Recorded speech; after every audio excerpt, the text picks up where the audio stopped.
I have been a fan of the Twitter handle @meetingboy since many years now, and one of its tweets that I have remembered forever goes something like this: if someone falls asleep during your PowerPoint presentation, you are at least partially to blame.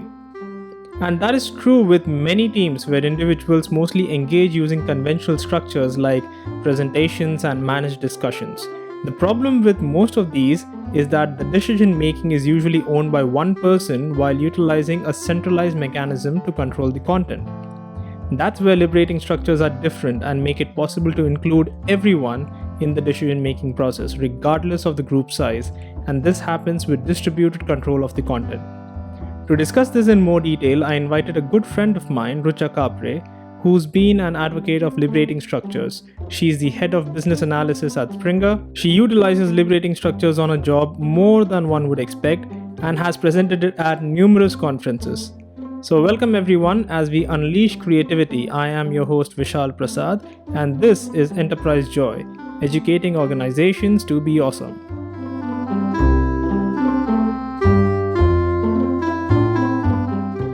Welcome to the show, Rucha. It's great to have you. Thank you for having me on this episode, Vishal. So, I understand you have probably spoken about this a gazillion times, but once more for our listeners, what are liberating structures? Well, liberating structures have a formal definition by two people, Henry and Keith. But if you look at it, it's just a set of activities which foster lively participation in groups of any size, which helps you to include and unleash everyone. So you can use them in meetings, workshops, or any kind of decision making meetings. The way they differ from conventional structures like presentations, open discussions, and brainstorming is that they're driven by everyone in a group. So they're not very controlling or constraining in nature. To give an example, I'm a business analyst and I'll run a lot of workshops. Let's say on one occasion, my workshop is being attended by heads of various departments in the organization who collectively have to solve a problem. One of the ways to get a solution is to state the problem out loud and ask for suggestions. While this kind of managed discussion sounds convenient and super fast, it has a lot of drawback. First, these kind of mechanisms usually favor the person who's loudest in the room or has a lot of influence or a bigger salary. And so it restricts possibilities of new or fresh ideas coming in. Second, it's not very engaging, which is what the modern workforce wants. People really want a purpose and participation, and liberating structures exactly help us achieve this. Now, the same scenario with liberating structures would work by stating out the problem loud, but then utilizing certain microstructures that allow everyone to participate and drive towards a solution together. And that's how everyone gets engaged and you unleash everyone's creative side all at once. Cool. So I did hear the term microstructures a few times, and let me take a stab at it. These are what most people relate to when it comes to liberating structures.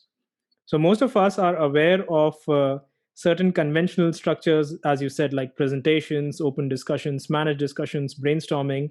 What liberating structures provide are these 33 microstructures, but these can be used by themselves or by mixing up so that we can have some active group engagement during, let's say, our workshops or meetings, right? Yep, that's right. But the microstructures alone are not everything. There are associated design elements to it. So basically, 5 design elements that guide each microstructure.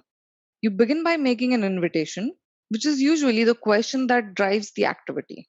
Then you divide the participation so everyone gets equal opportunity to participate.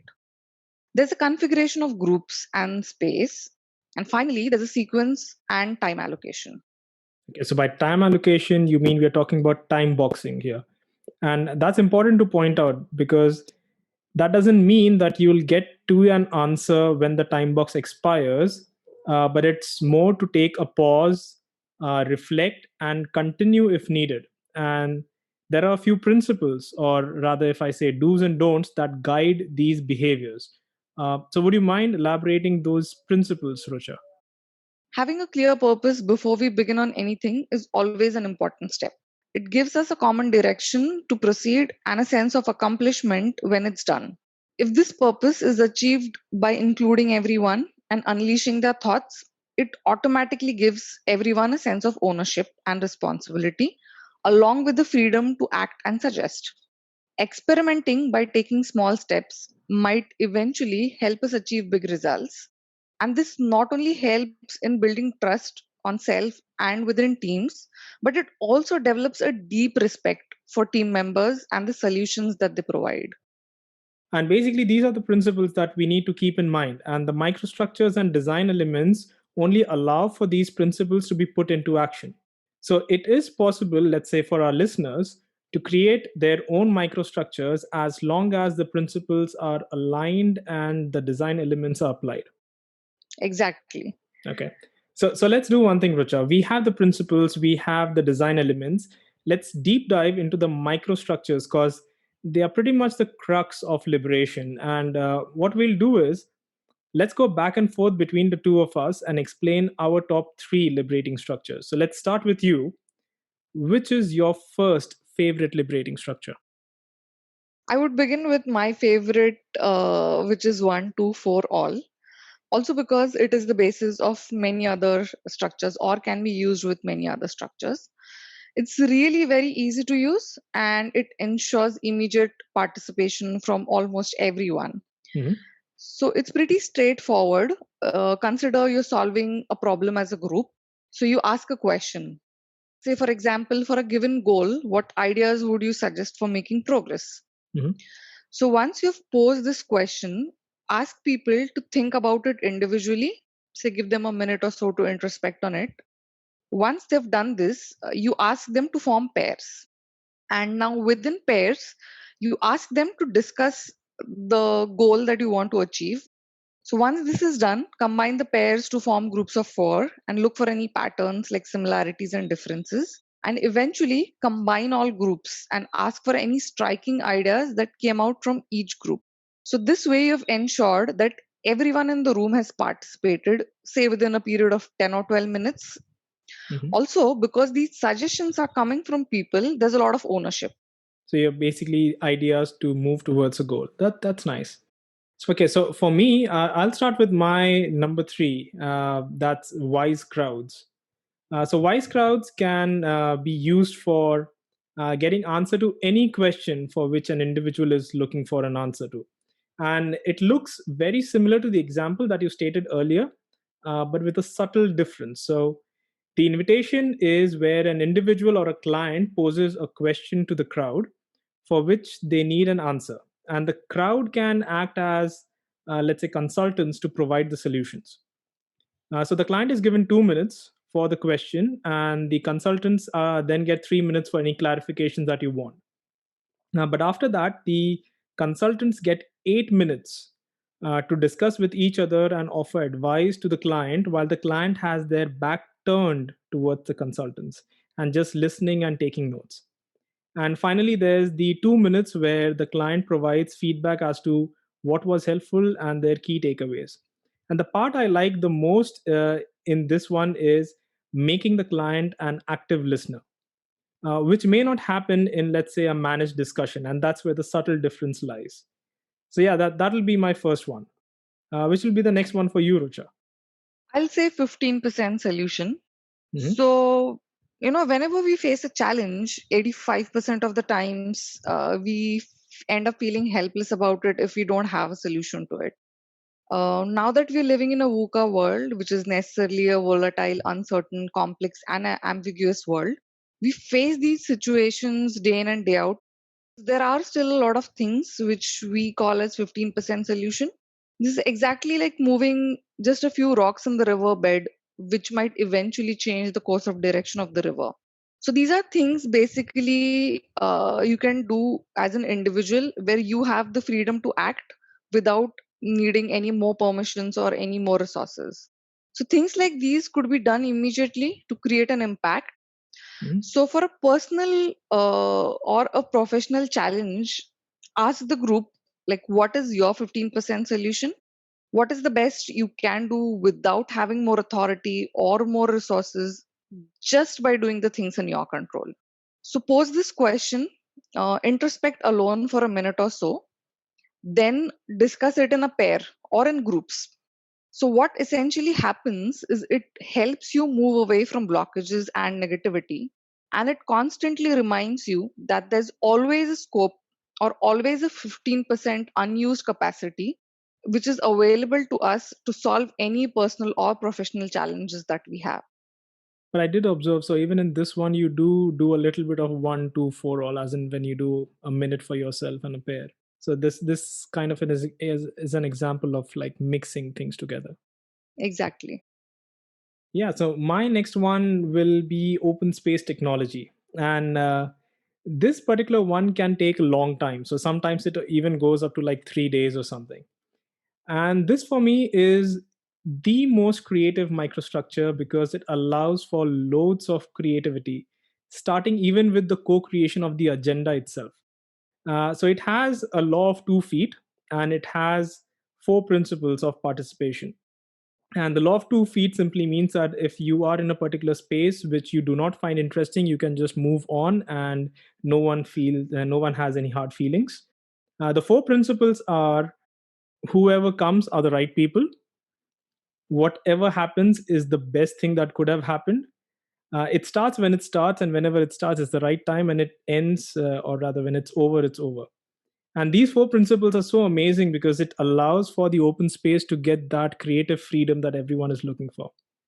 And the way it works is a facilitator basically starts off by explaining the law of 2 feet and the 4 principles, followed by a marketplace. And marketplace is where people put up topics of their interest that they wish to run in specific sessions. And these are time box sessions. And this is basically what becomes the agenda.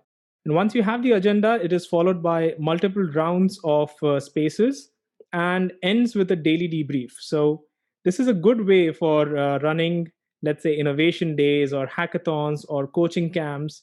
And it allows for new ideas to be explored by a diverse set of people with an aligned purpose. So, that will definitely be my second one. Yeah, before I move on to my next one, I would just like to comment on the open space. Mhm. So when I attended my first open space, I there were a lot of revelation and great insights that I got with so many sessions running and me having an option to pick the one that I would want to attend. So I really love this kind of a format. Mhm. Yep, yep, me too. Moving on to the next one that I have, which is Troika. So Troika basically helps you get really practical advice immediately, and that too from your peers. So in a quick round robin discussion, individuals ask for help and get advice immediately. So let's imagine that we have a group of 3 people. One of them acts as a client, and the other two act as consultants. You throw a question at them, like, say, what challenges are you facing and what help do you need? Mhm. So each individual reflects on the question that is posed, and then the client, the person acting as the client, shares his or her challenge, and then the consultants ask for any clarifying questions. So, no consulting yet, just asking clarifying questions that Mhm. you have on what the client had to say. Once this happens, the client turns around with his or her back facing the consultants, and now is when the actual consulting mode begins. So the consultants start discussing any ideas or suggestions that they have for the client. Now, if you look at it, active listening is a very, very important skill, and turning around without being able to see each other's body language really helps with it. So now the client turns around and shares what was the most valuable about the experience. This exercise is then repeated for individuals in this group. So Troika basically can also be combined with 15% solution and can be used in sessions or after sessions where you need to take specific feedback from people. Yes, if I imagine, this is very similar to wise crowds, but in this case, you have a group of three, and they are pretty much helping each other, and that's where the peer aspect comes into picture. So, which is good. Yeah. So, the one that I like the most is TRIZ, TRIZ, and I think it kind of has a full form in Russian, but I'm not sure. The purpose of TRIZ is to answer what we must stop doing in order to make progress on our deepest purpose. And I've used this a number of times during retrospective meetings. It beautifully provides the answers that we are looking for. So it has three steps. The first one is to make a list of the most unwanted results. Let's say the list of behaviors of the worst possible team. And then you go to the second round. And the second round is to identify a subset from the first list that resembles your current state. So, for example, for a team, it will be my team doesn't feel engaged at work, which probably came from the first list of the most unwanted behavior from teams. And then you do the final round. And the final round is to identify the actions that can rectify the identified items from the second list. And each of these rounds is around 10 minutes. It can be done using a 1-to-4 all format. And the reason I love this method is because it is so simple to identify focused actions. It's very transparent to everyone, and it practically can be done in 20 to 30 minutes. A very effective technique for me. And I must say that it also generates a lot of hilarious responses from the team. It's It a does. very, very fun activity to do. Yes, it does.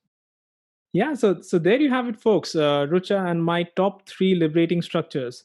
But there are a lot more, isn't there, Rucha?